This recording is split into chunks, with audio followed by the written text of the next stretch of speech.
E aí, pessoal, tudo bem? Esse é mais um Momento Covid, uma atividade do Gênero e Desigualdades. Meu nome é Thais Lassalle, eu sou aluna de doutorado do PPGAS da Unicamp e também participo do APSA da Unicamp. E hoje eu tô aqui para falar com vocês sobre as criaturas invisíveis da ficção científica, controle e diferença em aniquilação. É, Antes de mais nada, um bom ponto para a gente começar é dizer que os filmes eles não são objetos inertes. A compreensão deles também passa pelo contexto de quem está analisando, não só o contexto social, o gênero, a raça, aonde a pessoa se localiza, mas também pelo contexto social. E no caso, a leitura que eu vou fazer hoje sobre a aniquilação passa pelo momento que a gente está passando da pandemia do Covid-19. O Aniquilação, ele é um filme muito complexo e ele permite diversas entradas. Então, eu escolhi falar para vocês uma que relacione o filme com a pandemia. Outra coisa importante também, antes de desenvolver meu argumento, é conversar um pouco sobre aonde o Aniquilação é, se localiza na filmografia de ficção científica. A ficção científica é o meu objeto de pesquisa, eu pesquiso os marcadores sociais na ficção científica, e pesquiso isso desde do mestrado, então já venho desenvolvendo há algum tempo a ficção científica como meu objeto de estudo, e o Aniquilação ele é um filme muito sui generis, mesmo dentro do gênero de ficção científica. Eu tendo a entender ele como dentro da linhagem dos filmes de encontro. Esses filmes de encontro geralmente lidam com o encontro entre humanos e não humanos. Os não humanos podem ser robôs, mas geralmente são alienígenas. E eles geralmente lidam com esse tipo de encontro dentro de um enquadramento que rememora muito o encontro colonial. Geralmente passa por ações beligerantes, seja de ambos os lados, mas geralmente passando pela própria incompreensão do humano com o encontro com o alienígena, e também pelo interesse da ciência com essa criatura que não se sabe o que é. Então, o filme de encontro ele está muito relacionado com visões sobre alteridade, e alteridade radical. Geralmente do ponto de vista do que é estabelecido como humano na narrativa. E humano também sempre dito no sentido da espécie. Filmes que fazem parte desse escopo, a gente pode citar diversos. O Dia em que a Terra Parou, que é um filme de 1951, Contatos Imediatos de Terceiro Grau, do Spielberg, de 77, ET o Extraterrestre, Contato, que é da década de 90, dos Zemeckis, e mais recentemente o A Chegada. Esses filmes, além do fato deles lidarem com alienígenas, geralmente têm em comum isso, de tentar enquadrar essas criaturas que vêm parar na Terra dentro dessa ideia de que o que essa criatura veio fazer aqui, e geralmente se parte do ponto de vista de que ela veio arranjar alguma treta, de que ela veio brigar, de que ela veio destruir, de que ela sempre se parte do ponto de vista da aniquilação. Dessa maneira, o Aniquilação, ainda que ele demore um pouco para a gente descobrir a criatura que chegou no planeta Terra, eu acho que ele se enquadra bem com esses filmes, porque ele está lidando com esse encontro muito permeado por essas metáforas de perigo, metáforas beligerantes e de encontro com algo que não se compreende, de encontro com uma alteridade que às vezes é quase inexplicável. E a gente é apresentado ao brilho na área X. O brilho é essa coisa que a gente não sabe exatamente o que é, que se sabe muito pouco sobre o que ele faz, se sabe só como ele apareceu, e que foi por causa de um acidente, de um meteoro que caiu num farol no meio de um parque estadual dos Estados Unidos. E a gente é apresentado ao brilho dentro desse ponto de vista da área X, que, como o próprio nome já deixa meio claro, é como se fosse algo relacionado aos militares norte-americanos. E a gente é apresentado ao brilho pela voz da Doutora Ventures, e ela explica pra gente por que ele é um problema e por que o brilho é um problema. São dois motivos, porque ele está crescendo e porque não se sabe ao certo o que acontece dentro dele. A questão toda está dentro desses dois pontos. E a própria doutora Ventures no filme fala, bom, ele está crescendo, ele pegou um parque e pegou um vilarejo, ele pode pegar um parque, pode pegar uma cidade, pode pegar o estado inteiro e sabe mais o quê. Então, o que se presume sobre o brilho é que ele tem um certo mecanismo de funcionamento que é o da expansão sem fim. E aí, frente a isso, tem ainda um agravante. Todo mundo que entra no brilho para tentar descobrir o que acontece dentro dele não volta. Todo mundo desaparece, exceto o marido da personagem principal. E a questão toda, assim, é o que acontece, o que a área X quer fazer em relação ao brilho. Dentro desse contexto de militarização, e a gente também vê ali muitos cientistas dentro da área X, o que eles querem fazer é tentar compreender o brilho dentro de um enquadramento científico, tentar controlar ele para evitar que ele acabe com a vida humana no limite, e se compreende o brilho dentro desse enquadramento da aniquilação. E, bom, o problema está um pouco aí, né? Mas o que é exatamente o brilho? O brilho, quando a gente acompanha 5 mulheres entrando e conhecendo o brilho, enquanto a gente conhece o brilho conforme elas também vão conhecendo. E o brilho é um lugar que parece muito com a Terra, parece muito com uma floresta qualquer, só que conforme a gente vai desenvolvendo o nosso olhar sobre o brilho, a gente vai entendendo que a natureza ali funciona de uma maneira diferente com que a gente está acostumada e de uma maneira diferente daquela que a biologia geralmente compreende a natureza. E aí, em dado momento do filme, a gente descobre que o brilho, ele incide um processo de refração em tudo que está dentro dele. Refração é um fenômeno, né, de que a luz, você tem, por exemplo, um prisma, e a luz, quando incide sobre um prisma, sofre refração por causa do material em que a luz está passando. E no caso do prisma, a refração da luz mostra para a gente, né, mais ou menos do que a luz é composta, de todas as cores que a luz é composta.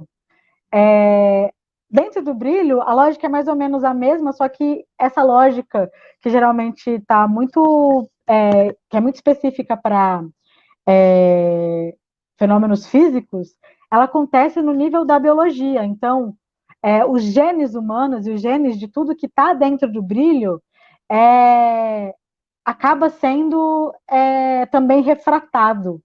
O filme ele acaba usando muitas metáforas com divisão celular, muitas vezes comparando as coisas com a divisão celular e no filme, dentro do brilho, a gente vê que a divisão celular ela acontece de uma maneira completamente diferente do que se espera. Ela acontece muito mais rápida e ela vai criando, a cada nova divisão, ela cria coisas novas. A divisão celular geralmente é no sentido de criar células iguais, e dentro do brilho não, ela vai criando células diferentes e modificando os seres, não só na anatomia, mas também na coisa mais mínima do ser, que é o gene dele. Então, a grande questão do brilho, o grande perigo do brilho é que ele torna as coisas híbridas, ele hibridiza tudo que está dentro dele.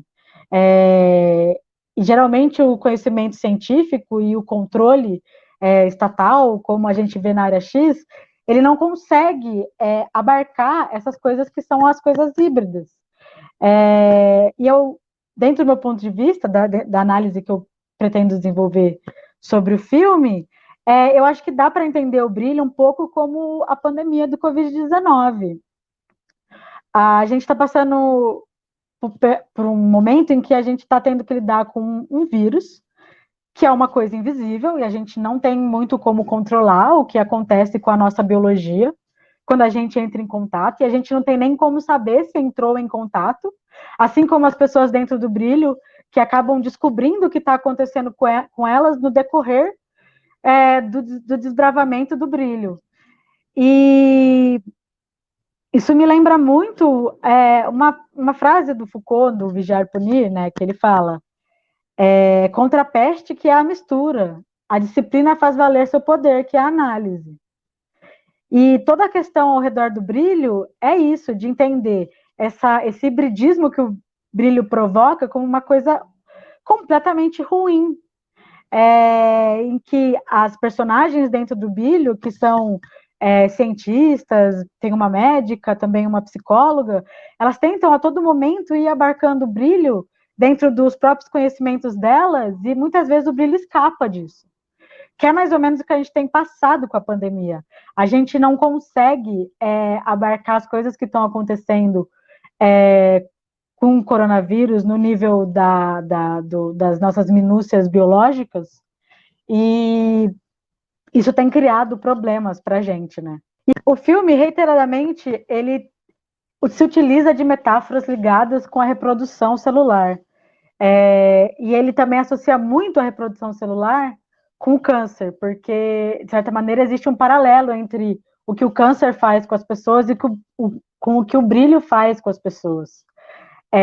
Porque o câncer é essa reprodução descontrolada das células, né? Então, e o filme, ele tenta fazer toda uma comparação de escala ao redor dessa metáfora da reprodução. Ele pega e fala diversas vezes sobre como a reprodução, ela também a reprodução celular também é um processo falho, tanto que pode causar o câncer.